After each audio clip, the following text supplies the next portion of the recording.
Hi, hello there. My name is Tim Phillips, and I work as an assistant team manager at a local adult services team.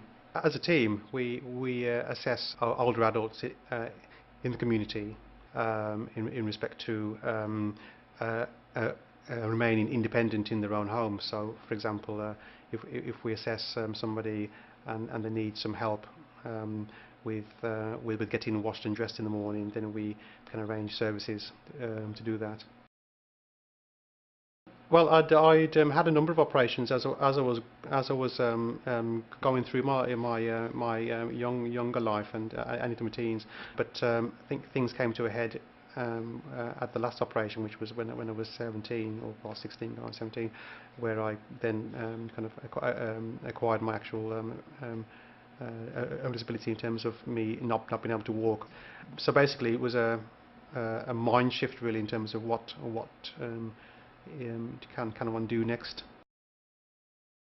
I always had a supportive parents. My mum was a district nurse. Her understanding of other people's issues in terms of what they have to contend with health-wise helped her to to come to terms with supporting me as a son. And from a career point of view, I met a woman called Mrs.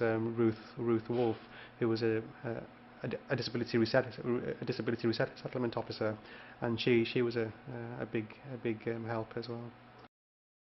When I left school, obviously I missed my school exams because I was in hospital at the time of the exams, but I had since have since acquired a range of the BTECs in business and finance, and then that coincided at that time when I finished that HNC after 5 years with me wanting to have a career change really, and that also coincided with the electricity board becoming a private industry, power gen as we know it now, and I took a secondment opportunity, to gain some experience in the community to then apply for the social work diploma as it was back in 1992.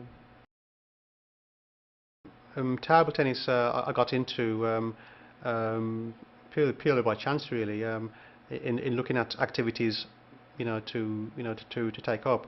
I went to a local disability sports and recreation group, and table tennis was one of the things that was being done. And back in 1992, I just missed out on the Barcelona Paralympics, where I was fourth in line to make a three man squad to go out. That didn't help me, and another colleague of mine who was pushing for that berth as well. Yeah, I think one of the biggest impacts on my life was to pass my driving test actually, because it was always frustrating to talk about planning for the future, but yet not having the ability to get to places under my own steam. So I think passing the driving test was actually a crucial thing to happen. I'd like to be remembered, as somebody who did the best he could, but also mainly as somebody who didn't take himself too seriously, but and was enjoyable to work with.